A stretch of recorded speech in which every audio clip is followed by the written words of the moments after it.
Howdy, howdy, fellow movie watchers, and welcome back for another edition of the Wisco Movie Watchers podcast, brought to you by PT Creative. As always, I'm your host, Evan Davies, but as you can see, our lovely co-host, Dylan Davies, is not here today, and that is because we're working on something pretty big here over on the channel, and life has really caught up to both of us in the work for said channel. And we're very far away from completing that, but we are in a pretty crucial stage. So life is a little difficult right now for us to sit down and make a podcast for you. However, do not panic, because you still get original content today. So instead of us reviewing a movie or doing a top 10 list or anything like that, we debuted a story that I wrote almost a decade ago called Spirits of the Asylum. We wrote an excerpt of that on the ONETA Show on Tuesday. So we're going to do the full story today, so you get a spooky story just in time for Halloween to really give you that a little bit of experience. Hopefully I give you a cinematic experience in the telling of this story. But we appreciate you staying with us. We're going to have some new shows coming out very, very shortly. However, I still want to make sure you had a show today, so that is why you're getting Spirits of the Asylum, the full original story. You guys are the first viewers to ever get it, outside of maybe an English class in 2015 or 16, give or take, at University of Wisconsin Parkside. So yeah, hope you guys enjoy. Stay tuned. Let's go get a story.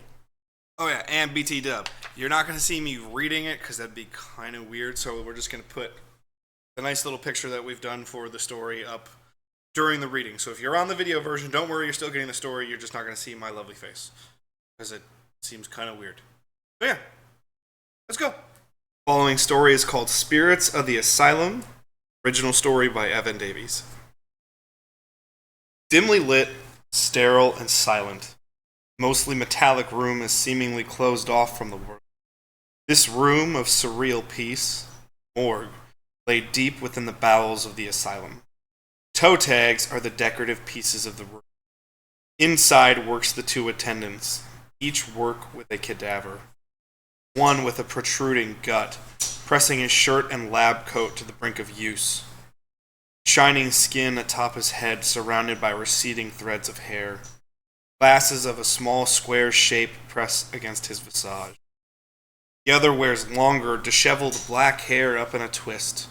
Her small stature is hidden under a draping lab coat, just as her petite visage is hidden by large black-rimmed spectacles that have had an almost defensive look. Pale skin is another defense mechanism for her, as it signals more time in her morgue than outside in a bright societal center. The two work separately, each examining different specimens as to why they now lay in front of the attendants in a newly found state of death.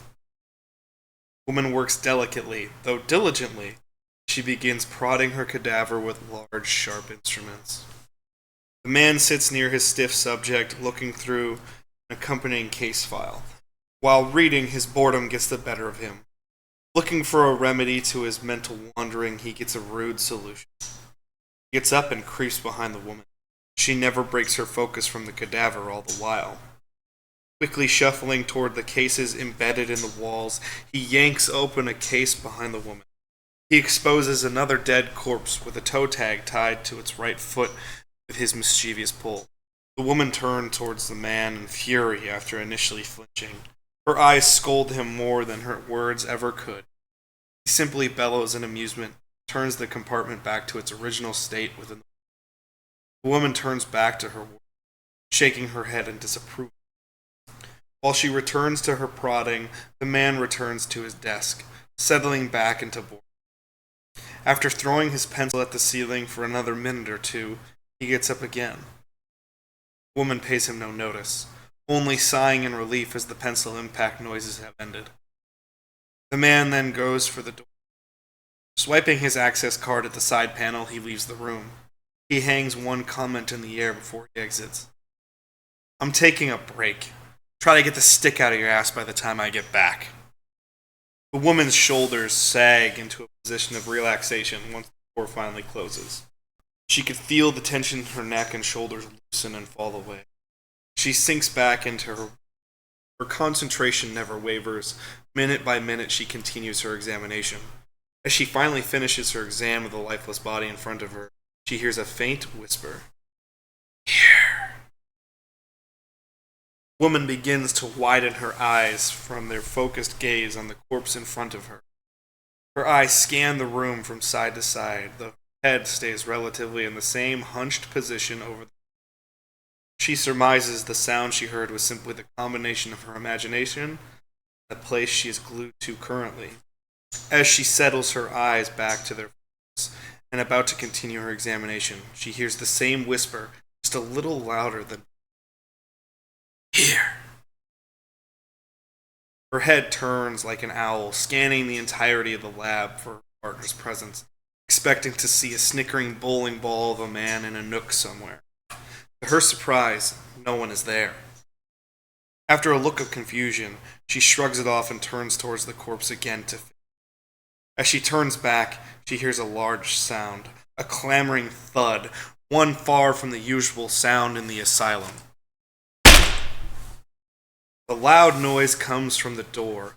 She gets up to find the source behind the sounds and hears a fleeting whimper of weight being dragged away as she gets there. Her heart begins to beat with pace. She peers through the slender, dark red glassed window on the door. As soon as she presses her nose to the glass to see outside, a slender object, long and pointed, is pressed to the other side. From this sight, her eyes widen. Another pounding sound emanating from the door sails through the air. She throws herself to the wall away from the window. Clinging to the cold wall, her breath becomes heavy. Becomes heavier and heavier as her heart pounds within her chest. A scratching sound comes from outside of the door. Scraping sounds of metal on metal pierce her eardrum, causing her to quiver. Her spine tingles, her senses flare. Time slows to a frightening pace. It feels like hours pass as only seconds go by. Summoning all her courage, she creeps back to her former place by the door. Her eyes pan quickly while looking through the glass, moving only enough to get one eye in position. A minute goes by with the...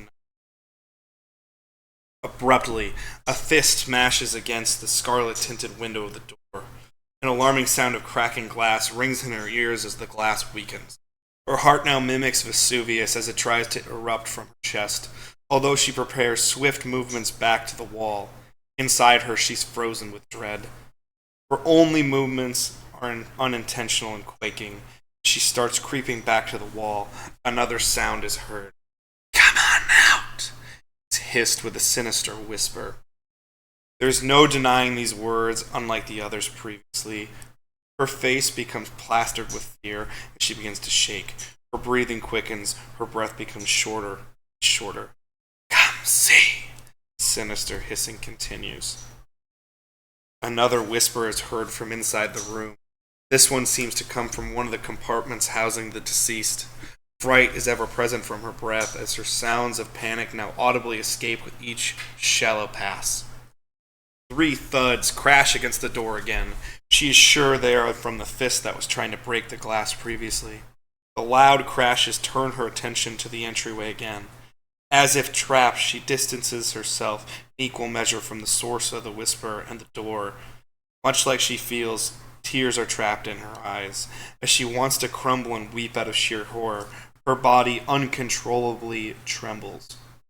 Let me out! A malicious voice now yells from the compartment. She turns back to the cabinet, gazing upon the box that sourced the shout. As if part of a macabre play on cue, the box begins to shake. It continues to press open ever so slightly and close quickly, like it's being kicked from the other side. She can't help but hide in the corner, desperately clinging to the wall closest to her. Though the kicking doesn't subside, something else yanks her attention away from the cabinet. Near the center of the room, the 2 cadavers that were being examined prior slowly begin to sit up on their tables. The stiff one starts to creak and crack with wrenching sounds as it slowly forms, always motioning up to move. Each bone, each tendon, each muscle, all rediscovering their place within now moving. The kicking from the box still wails harshly as the other cadaver also stands up. The now lively cadaver braces one lifeless hand against the table and then directs the other to his side. There it finds the shiny instrument still stuck within its lifeless body from the woman's prodding. The corpse grabs the stick as tight as it can. With a snug squeeze, it begins to pull the prodding object from itself as disgusting swashing sounds accompany the action. The now lively cadaver finishes the task and removes the instrument from its chest and drops the instrument to the floor, making a clanging sound. The young woman can barely breathe as the event transpires. More kicks come from the wall cabinet as another grisly sight shows in front of her. The two corpses creak their heads towards her, their necks cracking with the entire turn. With cold, lifeless eyes, they gaze upon her. From their decrepit, dead faces, they spit in unison. Let him out! Filled with dread, she moves to the door, willing to take on whatever is outside for no other reason than to escape the hell within her current confinement. The box along the wall is finally kicked open entirely before she can get her hand to her key. Another deteriorating cadaver comes into sight. It begins to stand with droll, slow pace from the table of the apartment. Come out! The dark hiss comes from outside the door. She can't move as she's petrified from the latest sight. Without any dreadful warning, all the wall cabinet boxes begin to kick and open. From each open box, another reanimated body shows itself. They claw their extremities into the table in the center of the room to move it from obstructing their ghastly wall. With a crashing boom, the door explodes from its place and bangs against the far wall of the morgue. Like being shocked back into coherence from the crashing door, she begins clamoring. She scales the wall, trying to stay away from the once stiff, still creatures that now pursue her. She barely makes it out of the opening of the entryway before being grabbed by one of the corpses. She hears the sound of liquid splashing underneath her feet as she passes through.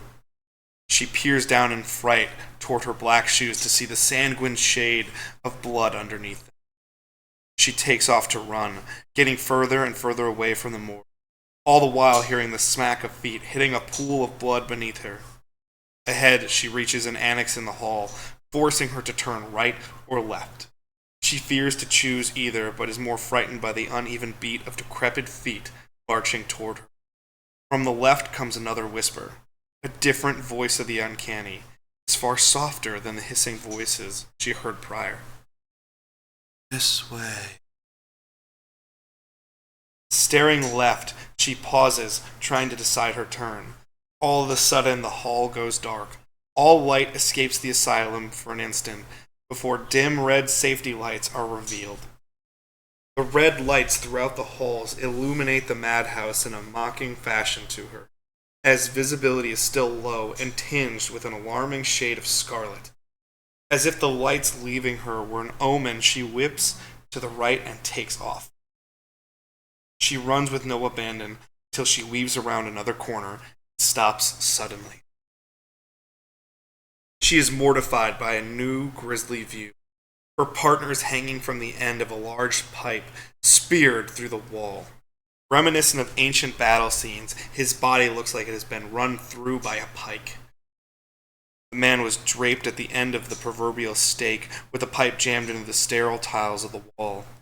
Suspended, drained of all signs of life, the man hangs with the pipe protruding from where his heart once was. Crying out in terror, she screams, unable to process what she sees.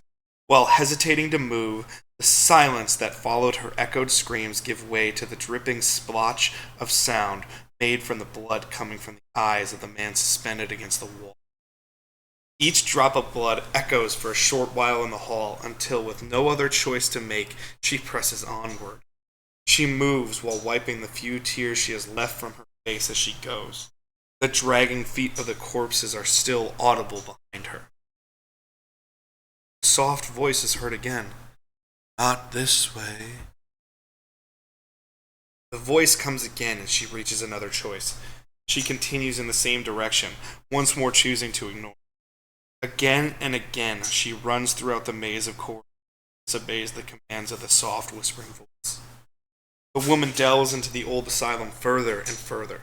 She bobs and weaves her way through the corridors until she finally reaches the end of the line. Like a rat, she traps herself into a dead end. Her only hope of escape from her pursuers is a large window some 12 feet up the wall.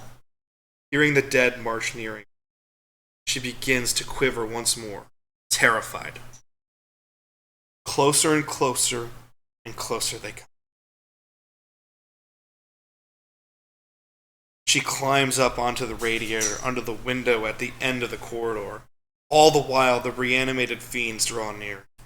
Standing on the radiator, she reaches for the window with no avail, and they get closer as she fails.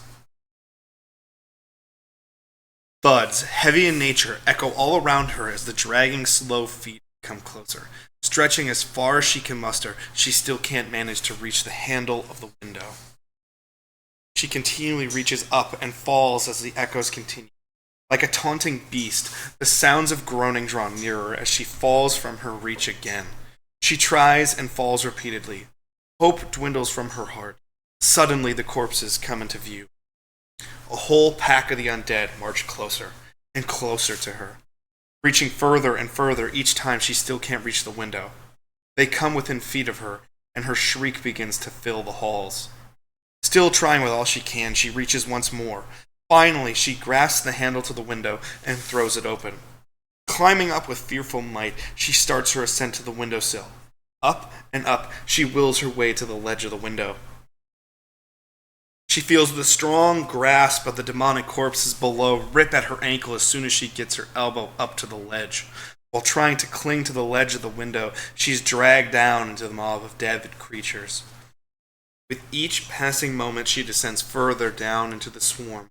Crying out into the night, she yells with terror. Relief her sole motivation. Her demands of reprieve become softer and softer, drowned out by the loud moaning of the fiendish ghouls who are trying to rip her apart. Scrambling for any semblance of salvation, she is silenced by the dead. As every last ounce of hope turns to despair, she gets one final cry out into the night. Only word she can find. Help! A solemn, soft voice is heard in response. I tried.